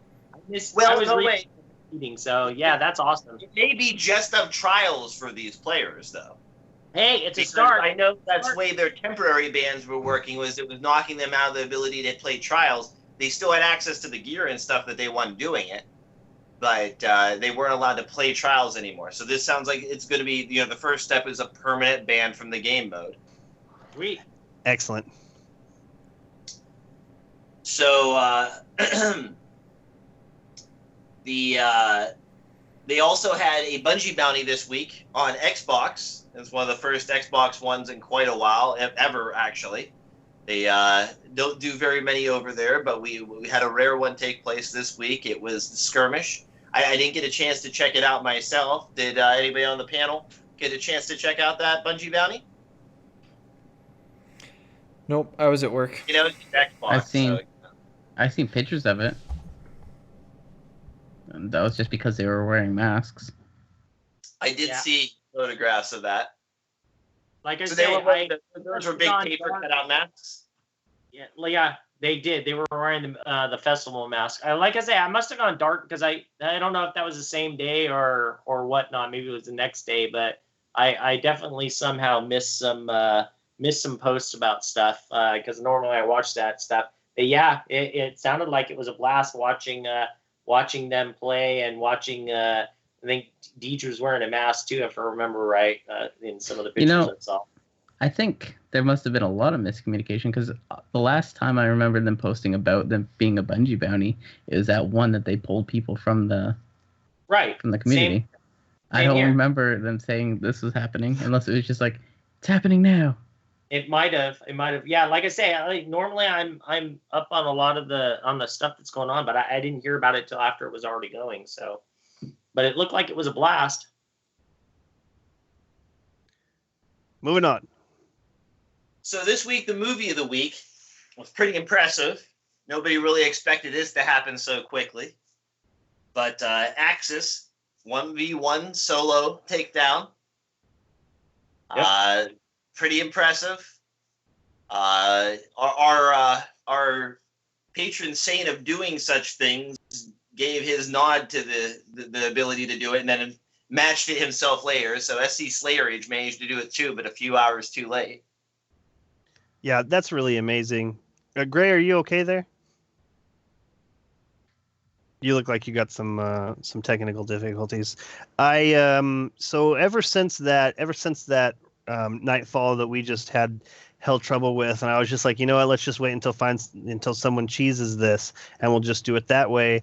Ever since then, I've kind of just realized that just everything is possible, like anything is possible. I watched some guy glitch into the entire raid, went through the entire, like, got all 5 chests, didn't have to go up against any bad guys, like it's, everything is possible. And soloing Axis, as much as I was thinking, well, like with 6 people it's rough, and 5 people it's rougher, how are people going to do it one person? And then I watched it, and it was amazing. Like I'm glad that guy won, because that was excellent. I am sad that the first runner-up didn't win, but they've won before. So, that's what they mentioned at the end. He's like, you know what? It was tough, but you know what? Runner-up won. They were up there winning once before, so. Right. And still, even watching it now, it's like I want to try it. I want to try to solo Axis. But I think that just has off your warlock. The encounter is fun. The setting is fun. Like with Crota, it was always like creepy, and there's a bunch of weird noises, and this is creepy in a different way. What's that? The Siva, you don't find the Siva creepy? No, it's more orky than anything else. I played this tabletop game called Gorka Morka, and it was about, these two sides, the Gorks and the Morks, and basically they would just cobble things together. And when the Imperium of Man would get a hold of some of their gear, like guns or vehicles, and they dismantled them to try and figure out how they worked, all they found was that they just should not have worked. Like there's no reason that this car should have run. There wasn't anything in there, there wasn't anything in there that should have made it run. Same thing with the weapons. And so I feel like it's got that kind of a feel to it, like, why is there an extra plate? Why are there these little diamonds? Like I think that it's not creepy. I think it's really cool. I think it's pleasing to the eyes and pleasing to the ears, and I want to be there. I want to be there a lot. I'm not at all excited about going back to any kind of Dreadnought or Hive thing. Like I would not mind at all Cabal, although I feel like the Cabal raid, if we get there, is going to be insanity. I feel like it's going to be insanity. But I really want to travel to the Vex homeworld, or at least another planet that the Vex have infested, because I feel like their themes are very Roman. I don't know why I think that, but that's the sense that I get when I'm looking. Because all their creature names are Greek. Oh, is that like part of it? Minotaurs and Hydras. Yeah, maybe you're right. I just didn't even think about it. I just went with my gut, and my gut was telling me that I want to fight some more Vex. See, I find the Cabal are the Roman, because they got Centurions and Phalanxes and stuff like that. But yeah, I don't know why it's like, oh yeah, we got Minotaurs and Hydras and Goblins. Right. They don't fit. But yeah, so continue, Agrios. And the last runner-up was a spoof of Harry Potter Guardians and the Cursed Broom. That was pretty cool. I'm gonna miss my broom. Not gonna lie. But that's pretty much it. One thing I guess in Destiny news this week, it's not really Destiny news, but something I found amusing was Hewlett Packard also released a new computer this week called the Omen, or they released images of it or whatnot, and it's this red and black cubular sort of structure. And somebody posted on their forum, the jig is up. We know what's going on here. It's Siva, when did Siva infect Hewlett Packard? And Hewlett Packard Tech Report responded something along the lines of, here, I can click on it here. They said, okay, just go ahead and read it. Something about just let it take hold, Guardian. It will only hurt for a moment. Totally not Axis. HP social media tech support. Right. That was awesome. Yeah, this is a good response. Well researched. Either I almost figure that the tech support person has to be a Guardian themselves to right. Have come up with something like that. But I really appreciate when companies, are willing to jump all in like that and aren't afraid to, step up and say things. Agreed. Very much agreed. That was cool. I saw that as well. But that's about all I got this week. Okay, well, if we don't have any other pressing matters, I would like to throw this out there. We can talk about this a little bit. There's a couple things. And actually, one of the things I want to talk about was in the update that Agrios didn't talk about. So first thing I want to talk about is RNG. Really? Come on. Oh God, I've been waiting for this. Okay, so I know. Okay, I have to say maybe this has just been coming to me. Okay, because year one, my RNG, I had godlike RNG. I got anything and everything I wanted before everybody. Except the hot gun. Remy knows. I had all these awesome guns, all these armor pieces, and whatever else. Like literally months before some of you guys got stuff. Except Hawk Moon. My RNG now has gone downhill steadily over the last year. And as those of you that are following me on Twitter will have seen my post, that it just doesn't even make any sense. And I really wish if there was somebody at Bungie, they would respond to this, because I even sent it to Bungie Help. Okay, so we went in, did a nightfall. One team member got 20 coins and a Modalite. Okay, happened to be the lowest level. Okay, then the next highest level got 18 coins. These are strange coins, no modes, just 18 strange coins.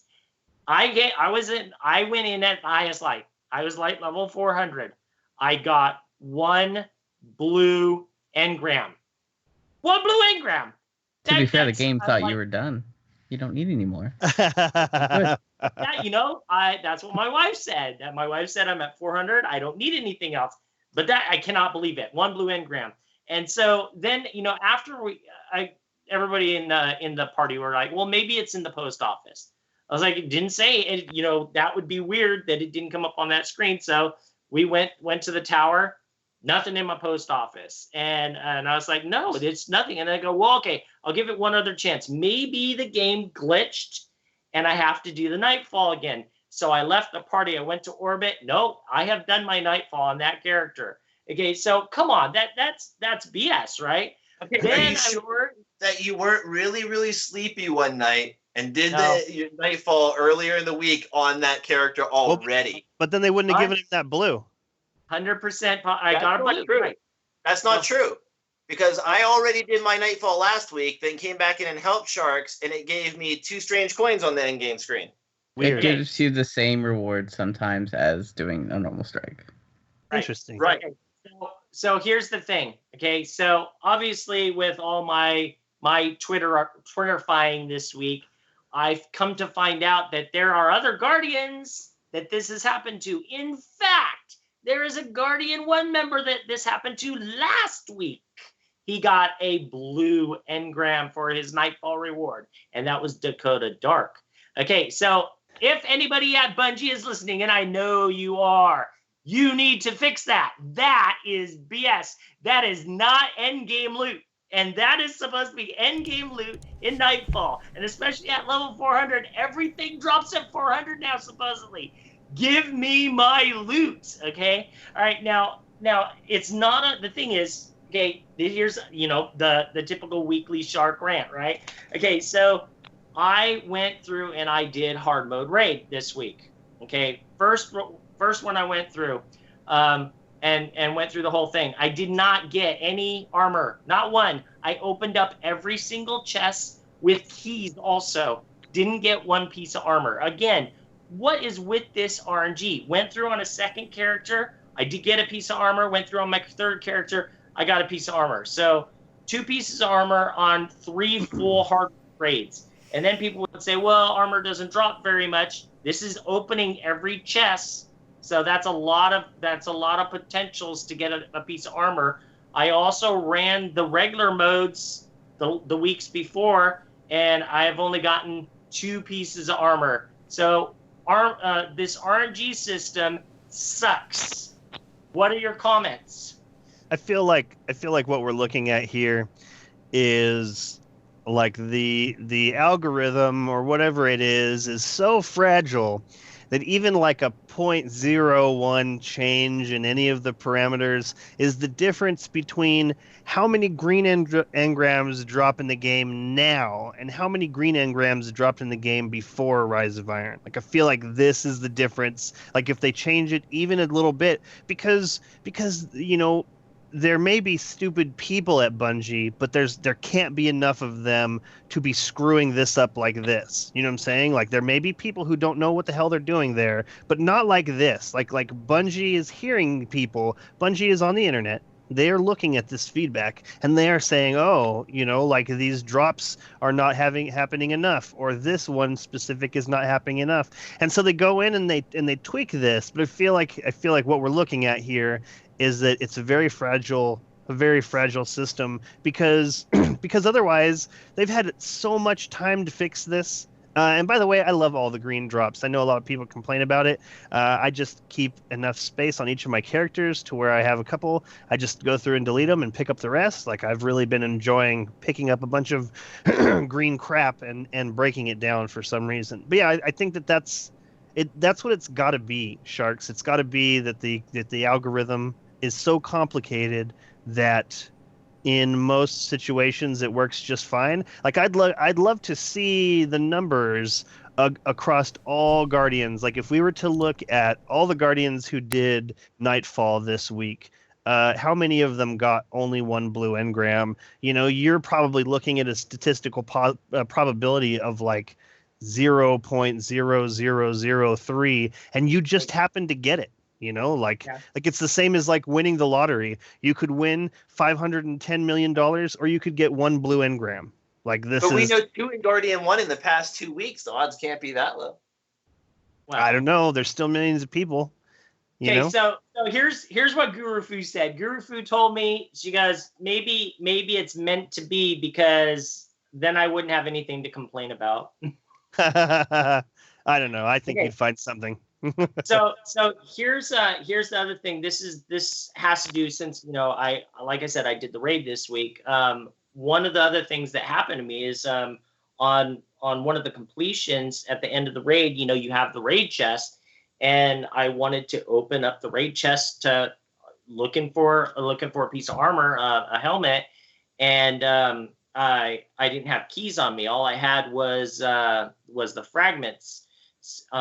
So I made a key, and then I went over to the chest, and it wasn't letting me open it. And I was like, what's going on? And I look, and everybody was like, well, maybe you don't have room in your on your character. And I was like, no, I do. Well, that's really weird. So I made another key, because the key wasn't there either. And I was like, well, maybe it didn't make the key. I don't know. Maybe I'm losing it, even though I had tons of fragments. So I made another key, and it wouldn't let me open it, and my key was gone again. Well, there is a glitch that sometimes when you are making keys, it goes directly to the postmaster. So that's why I wasn't able to open that chest. So make sure before you go into the raid that you make your keys so that you can check the postmaster until this glitch gets fixed, because that would suck for somebody going through the raid. I mean, it really doesn't matter. I will run it again, but you know, some people don't have the luxury of running a lot, and they get to that spot and aren't able to use their keys. So make sure you do that beforehand. Got it. Oh, what's that? No, my last thing is saying how much fun it was going and completing hard mode. You guys need to get out there and get to do it. Having light level did help, but also going in there with different types of tactics. There are certain types of tactics that work a lot better than others. You and I, Remy, we both agreed, and actually I think everybody on the panel did, that this raid was a blast to do. But as you know, our team went in, it was very frustrating to not get past that first boss in hard mode. But once you get those tactics down, it comes back to being super, super fun again. And I can't say how much it was a relief going back in there, getting it done, and having a blast doing it. So yeah, super good time. Yeah, I'm looking forward to that. Regular mode, it was something that you beat, and then you got better at it, and then right before heroic mode started, I feel like me and everyone that I ran it with, we all just had it really down. It was a lot of fun. Maybe one wipe, maybe no wipes. But with the hard mode, like I've not seen anything beyond Voxix, and it's so frustrating. And I don't know, there's just something about just sitting for 2 or 3 hours in one encounter and not getting it, and I'm not dying, and I'm pulling my weight, and then I'm the one who dies. It's like just so frustrating. So I think I'm just gonna wait for a little while. I'm just about to hit 390, which means I'm gonna have to start doing some of the other end game content, and so maybe I'll start doing Nightfalls again. For the longest time I wasn't interested in Nightfalls, and so I don't know. I'll wait until everybody's running through it like it's Disneyland, and then I'll hop on with those people. Like I'm not against spending hours. It's that way now. If Is you it get that the way right now? people, it's that way now. It really is. So yeah, I'm just playing the single player game right now. Just patrols and bounties and ranking up my factions, and probably just getting everybody up to 390 that's what I've been doing in Destiny right now. So well, that I think that part of it is the key. You definitely don't want to have people going in there under leveled, because it's just too easy to get one shot. Anyways, I mean, even when you're highlight, you can still get blasted away. But yeah, we got to get you guys back in there, get doing it. It's a blast once you get those tactics down. Gray, have you beat heroic mode? No, we got to phase 2 of the final boss. We ran out of time, actually. We didn't even get to try one trial run. Wow. So that's where we kind of left off on Tuesday. Vostok took a little while, but we got him after a couple runs, and I would agree that did seem like the hardest part so far, but we haven't done phase 2. We haven't even experienced it yet. So still waiting to get that one. Got it. Jez, you've beat heroic mode, yes? Yeah, I did it the first day. Agrios, have you beat heroic mode? No. Okay. So that's not bad. I'll get with you, Agrios, and we'll beat heroic mode, and then I'll get with you, Gray, and we will beat heroic mode. I haven't been able to find a team, and I didn't feel like LFGing. Right. I don't ever LFG. I'm it's crazy is I'm not interested in putting together a group at all. But if somebody's putting together a group, I'll be like, oh, count me in. Like that's so easy for me. And then waiting, I just don't even know how people do it. I don't even know how people wrangle, like I've watched Gray do it. Gray invites somebody into the party and they're like, oh, hey, what's up? And then Gray's like, hey, we're about to do some raid. Do you want to raid? And then they say, yes, I would love to raid. I don't know. It just doesn't work out like that for me. Okay. So that was your piece, Sharks. I'm good. Gray, is there anything you wanted to add before we kept going? Nope. Moving on. Jez, is there anything you wanted to talk about before we left? No. Okay. I wanted to talk about this. This is one of the things that I wanted to talk about before we got to the news, but I wanted to make sure that we got to the news and all of this things. But so recently, Microsoft has been pushing hard for Gears of War 4, and watching these trailers, there is no like gameplay. Like I'm not. If I'm seeing any gameplay, I'm not paying attention to it. It's all like cutscenes and stories, and I think to myself, I can't wait to play Gears of War 4 because I can't wait to see what the story is about. And I'm having a hard time with where Destiny takes a fork in the road from it being something where people care about the story, because like Marcus Phoenix, I've played all of Gears of War since they came out. Like Gears of War was a great game. I love the setting. I love the weapons. I love the gameplay. I love the story. And so I'm having a hard time figuring out why it is that even I am not, like when I see advertisements for Destiny, I don't get that same I can't wait to hear this story necessarily.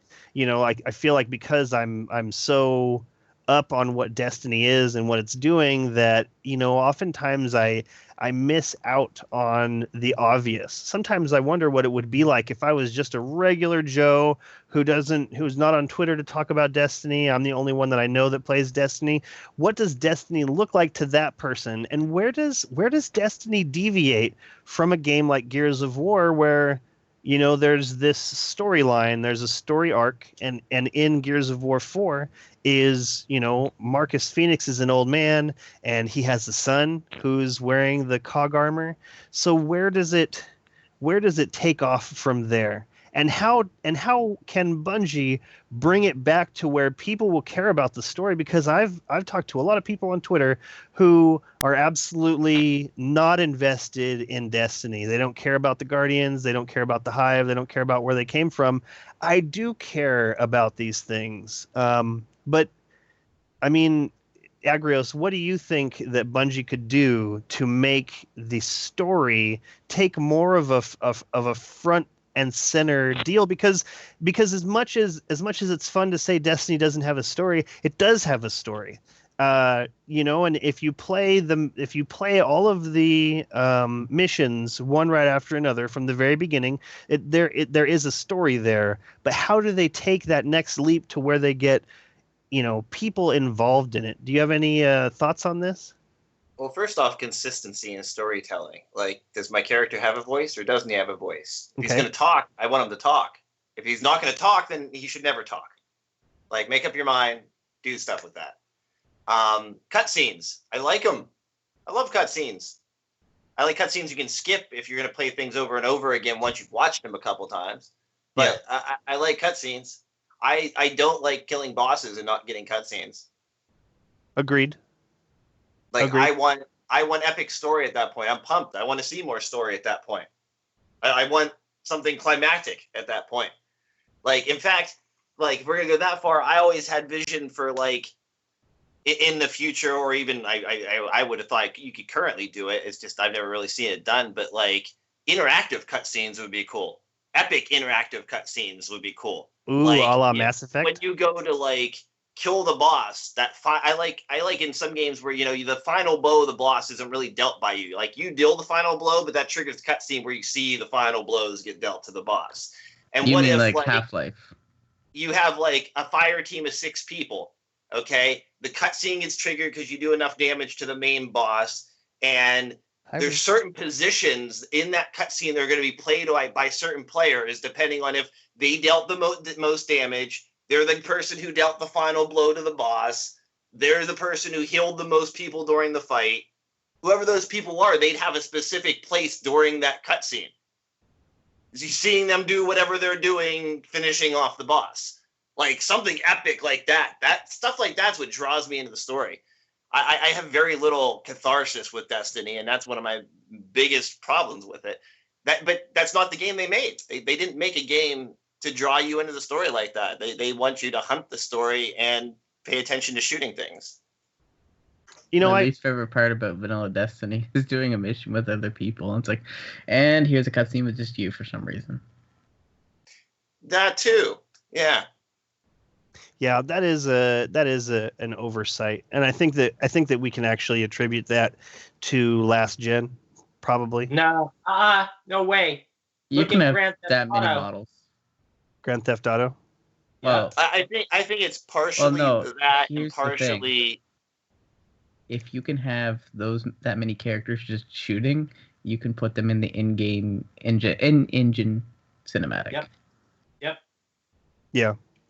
I think partially it has to do with like the way things were cut to begin with. I think like when they restructured the story and cut things together, I think things were set up to be a certain way because things were going to operate differently originally.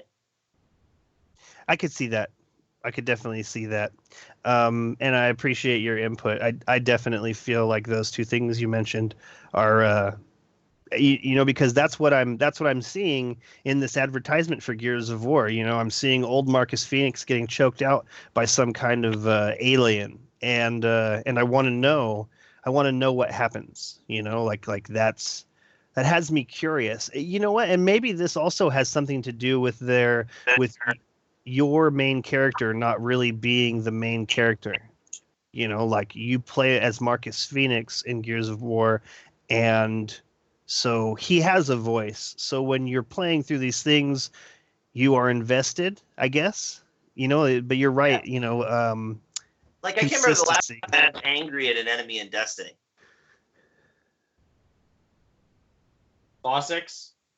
Yeah. but I mean, angry at him for story reasons, angry at him for lore. Like, I'm gonna take this mother down. Like, he did that. What? No, he's going down. Like, I don't feel compelled that way. I feel compelled to do things to earn the next reward. Complete the game. In year 10. Our problem is when you have to go and kill the Traveler. Our problem is that most of our interactions have been, oh, this has already happened to us. So now deal with it. Okay, that happened. There's no this is happening right now type of thing. Like the best we could have is, oh, orcs has showed up. Now go do this, and then it feels like everything's already happened. You're just replaying a story. Like for instance, there's no halfway through your campaign. There's no, and then Shiro just stabs Saladin in the back and then joins the bad guys. Right, because then when you go back to the Iron Temple, there he is. Yeah, there's it's like the social spaces are so stagnant at times that it's kind of sad. Well, okay, so here's the thing.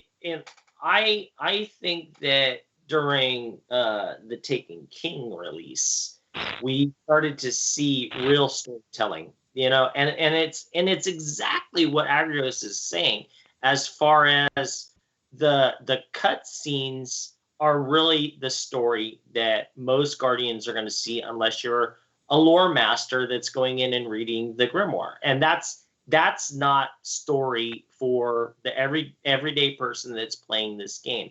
And I personally thought that they were going to expand on that with this release. But I think that they kind of fell short because they didn't really have you interacting a lot. It was like what Jez is saying. It's, oh, this happened. I'm just showing you backstory. And it should have been more of something happening to a character right then and there. Like Saladin went out, not, maybe they should have shown Saladin go there and getting beat up, and he's coming, he's showing you all beat up, and he goes, I need your help, I saw you coming up to this peak, here, you need to help me beat these guys back or something like that. So definitely the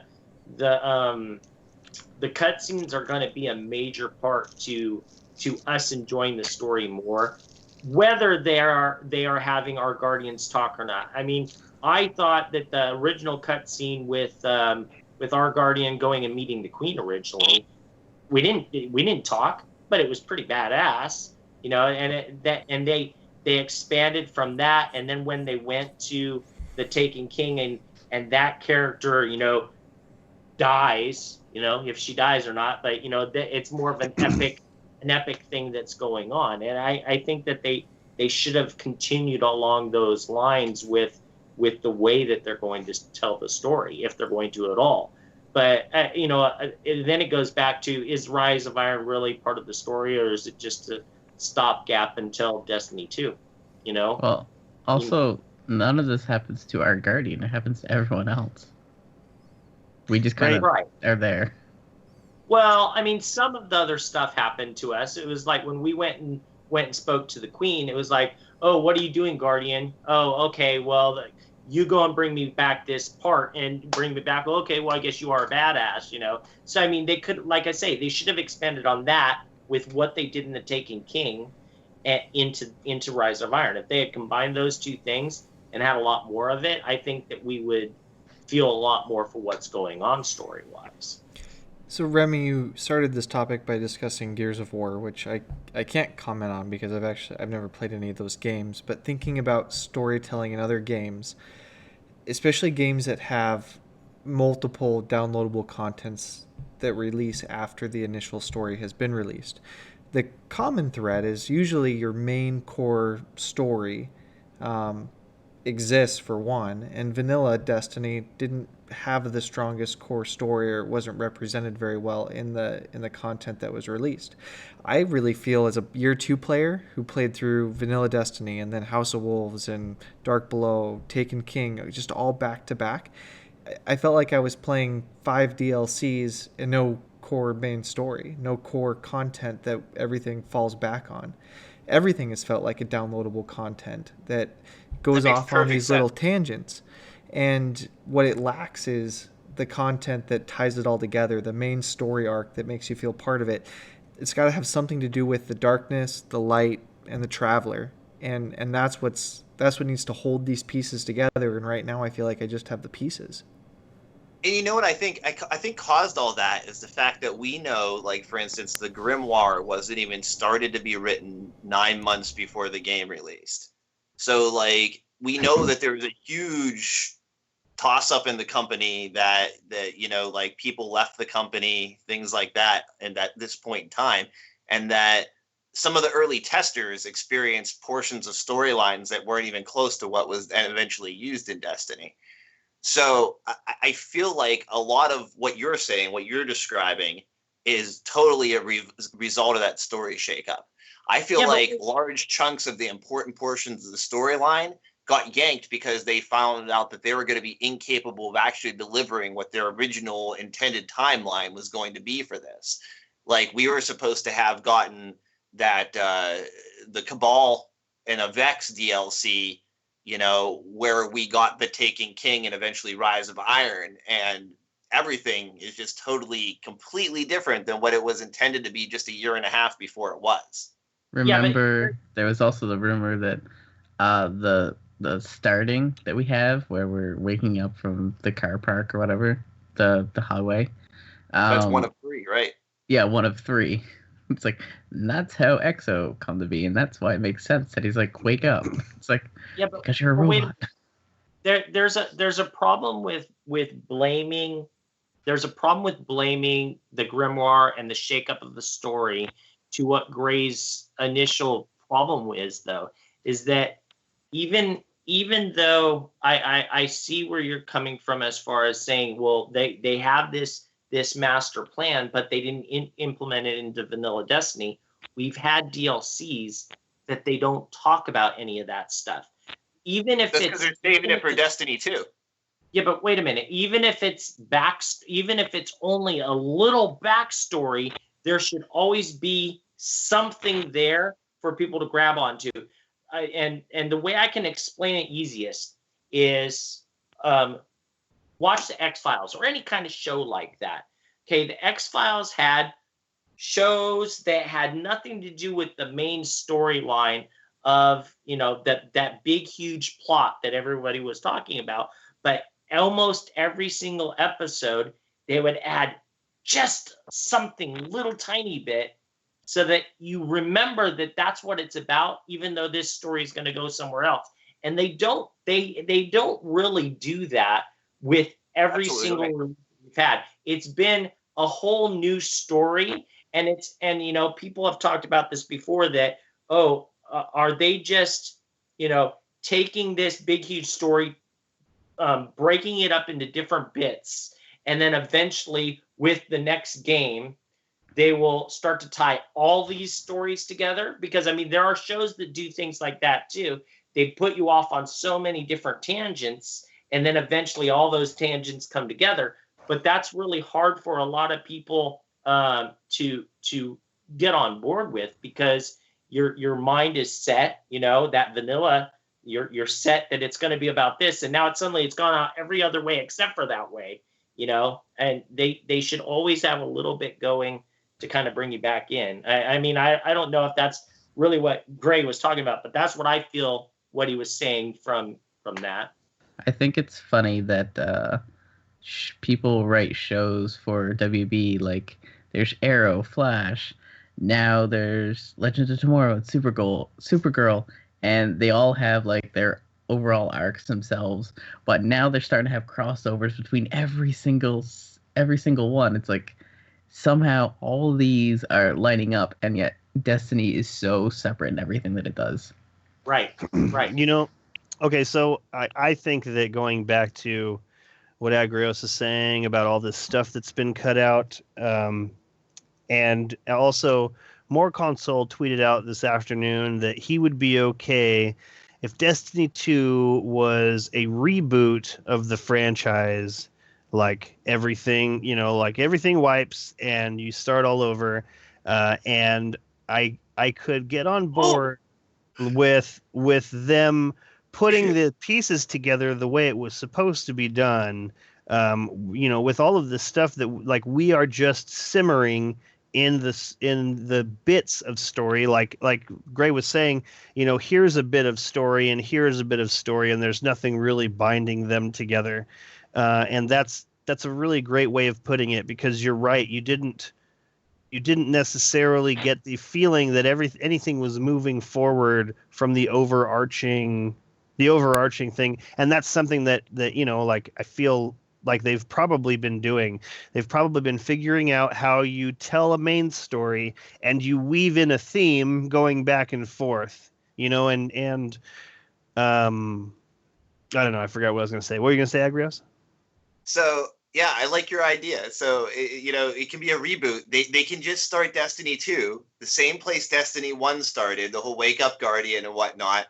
And it can just be the whole time the Traveler was like training you in your slumber or whatnot. That's why the ghost voice changes and stuff. It was all just a dream, Destiny 1, training you for Destiny 2 to be a Guardian. That's why you wake up and know how to be a Guardian already. Right. So yeah. How about this? The last update, you go through and you play and you die. And Destiny 2 starts, you are a new Guardian, but all that stuff in the past has happened. Right? That would be cool. No. That would be cool. I did want to mention something. I forgot to bring this up earlier. You were saying, Agrios, that Destiny needs a way for you to be continuously able to build up a surplus so that you can buy these treasures or whatever. And I hate to say this. I hate to say this, but Halo 5 has these rec packs, like you can buy with real money, these rec packs, and in these rec packs come, like here's some version of the Warthog, and here's some version of the hand cannon, here's some version of the assault rifle.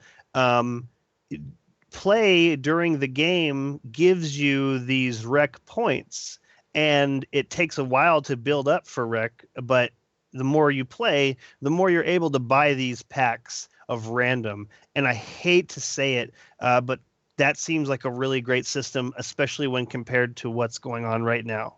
That's exactly what I'm talking about. And there's other games with very, very similar systems. The main difference being that you have the capacity to work for them. You know, that's what I thought Silver Dust was when it was first leaked. I thought it was something you earn that you put towards getting actual silver. Interesting. That's actually really brilliant.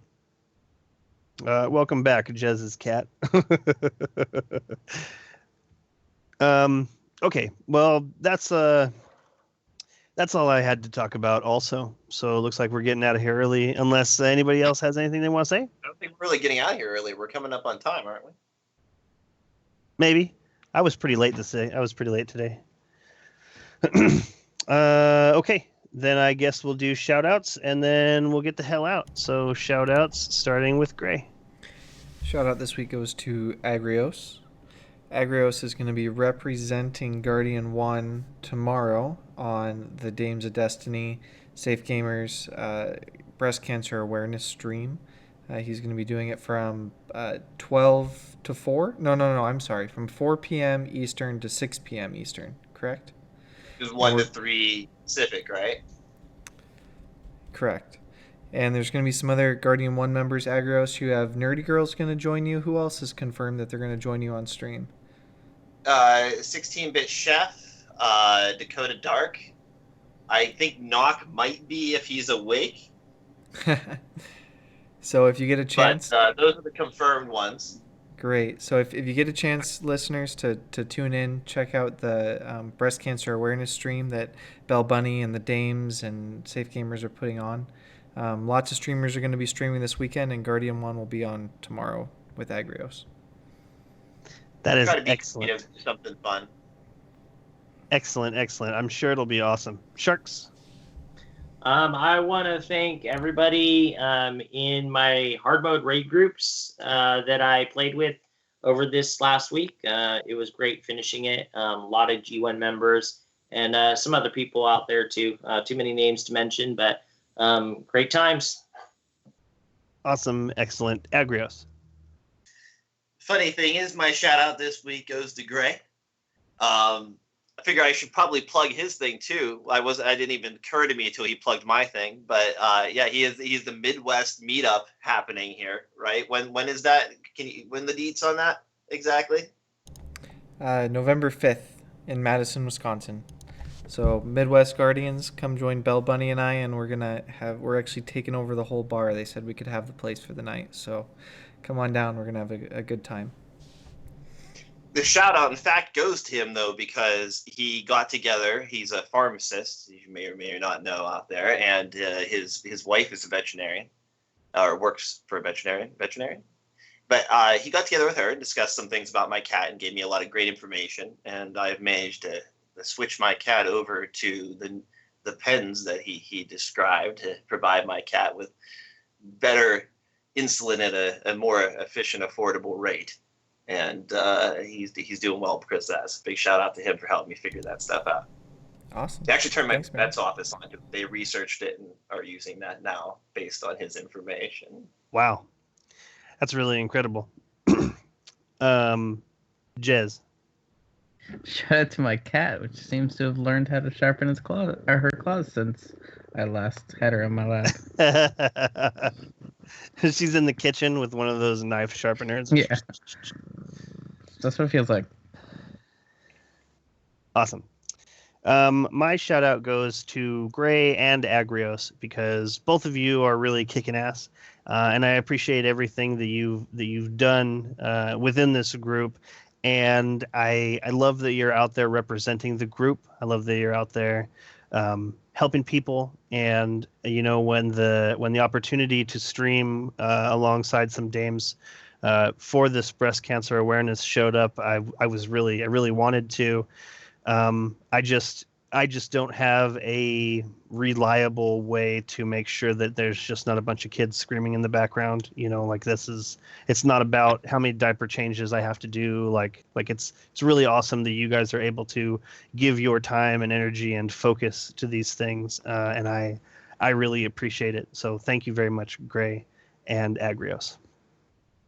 And That wraps up episode 106. We would like to thank everyone listening for tuning in. We hope you enjoyed the show. If you have any suggestions for topics to be discussed on the show, or have any comments on something that has already been covered, please leave them in the comments below or send them to feedback@guardian1.net, and we will see you next week.